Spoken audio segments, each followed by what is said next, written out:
আমির চাঁদ, যে আমির চাঁদ মায়ের চক্ষু দান করে জেলে গিয়েছিলেন, সেই আমির চাঁদ, তার বিরুদ্ধে পুলিশ ব্যবস্থা নিয়েছে। পুলিশের বিরুদ্ধে অভিযোগ, পুলিশ অতি সক্রিয় হয়েছিল আমির চাঁদের ক্ষেত্রে। কিন্তু যে আমির চাঁদের ছেলেকে, যে আমির চাঁদের বাড়িতে এলাকার মানুষ হামলা চালিয়েছিলেন, তাদের বহিরাদের শ্লীলতাহানি করা হয়েছিলেন বলে অভিযোগ।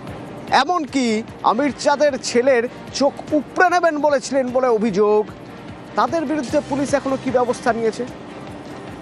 সেখানে পুলিশ নিষ্ক্রিয় এখনো, এতদিন পরেও। কেন? সমীর রয়েছে সরাসরি আমার সঙ্গে। সমীর, একদিকে পুলিশ অতি সক্রিয়, আমির চাঁদকে জেলে ঢুকিয়ে দিল, আরেকদিকে দেখা যাচ্ছে যে বাচ্চার চোখ উপড়ে নেবে বলছে, এরকম অভিযোগ, কমপ্লেন হয়েছে থানায়, সেখানে কোনো ব্যবস্থা নেওয়া হয়নি কেন?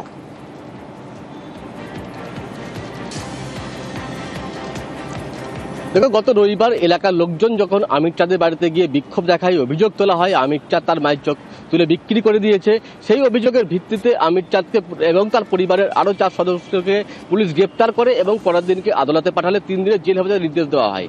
কিন্তু এই ঘটনার পরিপ্রেক্ষিতে আমির চাঁদের শ্বশুর পাল্টা অভিযোগ দায়ের করেন যে আমির চাঁদের বাড়িতে তার এলাকার প্রায় 9 জন লোক সহ আরও অনেকে, তারা কিন্তু তার বাড়িতে হামলা চালিয়েছে, বাড়িতে ভাঙচুর চালিয়েছে, তাদেরকে মারধর করেছে, মহিলাদের শ্লীলতাহানি করা হয়েছে। এমনকি আমির চাঁদের যে 9 বছরের শিশু, তার চোখ উপড়ে ফেলার একটা হুমকি দেওয়া হয়েছিল। এই অভিযোগ দায়ের করা হলেও কিন্তু এখনো পর্যন্ত পুলিশ শুধুমাত্র এটাকে মামলা রুজু করে রেখে দিয়েছে। এখনো পর্যন্ত পুলিশ কাউকে গ্রেপ্তার তো দূরের কথা, আটক তো দূরের কথা, জিজ্ঞাসাবাদের জন্য থানায় ডেকে পাঠায়নি। এবং এটা নিয়ে কিন্তু ক্ষোভ প্রকাশ করছে আমির চাঁদের পরিবার এবং তার সহকর্মীরা। তার দাবি যে বিনা কারণে আমির চাঁদ 3 দিন জেল খাটলো, অবশেষে জামিনে মুক্তি পেয়েছে, কিন্তু কোনো কেস থেকে অব্যাহত পায়নি। কিন্তু তাদের বাড়িতে যারা হামলা চালালো সদল বলে, তাদেরকে এখনো পর্যন্ত পুলিশ গ্রেপ্তার করলো না, তারা বুক ফুলিয়ে এলাকায় ঘুরে বেড়াচ্ছে। তবে পুলিশের দাবি যে এই অভিযুক্তদের খোঁজে তল্লাশি চালানো হচ্ছে, তারা কিন্তু এলাকায় পলাতক এবং যত সময়ে তাদেরকে গ্রেপ্তার করা হবে। অতনু, ধন্যবাদ। আমার 9 বছরের ছোট ছেলে, সেদিনকে তাকে ফরমান মণ্ডল সে হাত ধরে টেনে নিয়ে, ওই তোর ছেলে আছে, ধর ন্যায়, ওর চোখ দূর তুলে নি।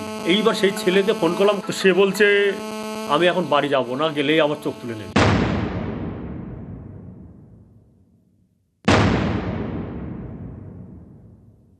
আমার বাচ্চাকে কালকে আমি ফোন করেছি, বলছে মা গো আমি বাড়ি যাব না, আমি বাড়ি গেলে ওরা আমার চোখ দুটো তুলে নেবে, তাই বলছে।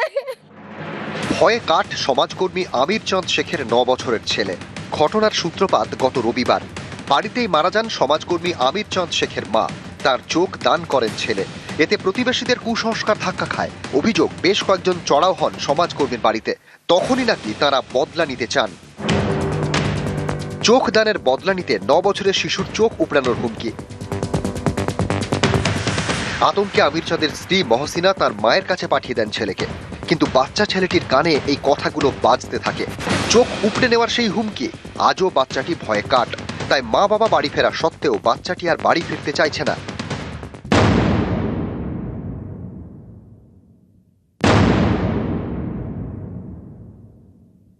এখনও আতঙ্কিত আছি।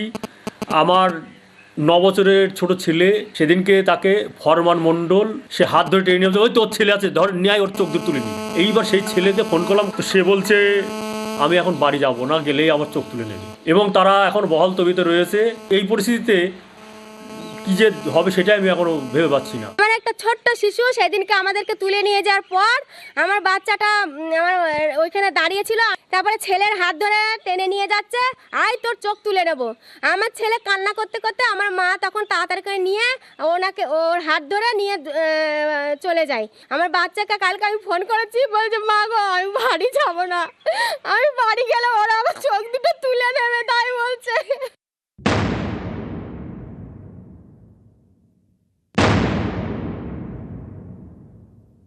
একটা 9 বছরের বাচ্চার সামনে যদি সমাজ এই রকম ঘটনা ঘটায়, তার মনে কিন্তু চিরস্থায়ী একটা দাগ কিংবা একটা রেখাপাত হয়ে যায়, এবং সেইটা মোছা কিন্তু সারা জীবনে অনেকের কাছে সম্ভব না হতে পারে।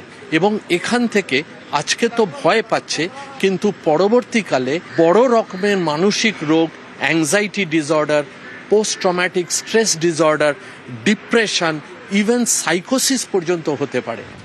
নিউজ 18 বাংলা।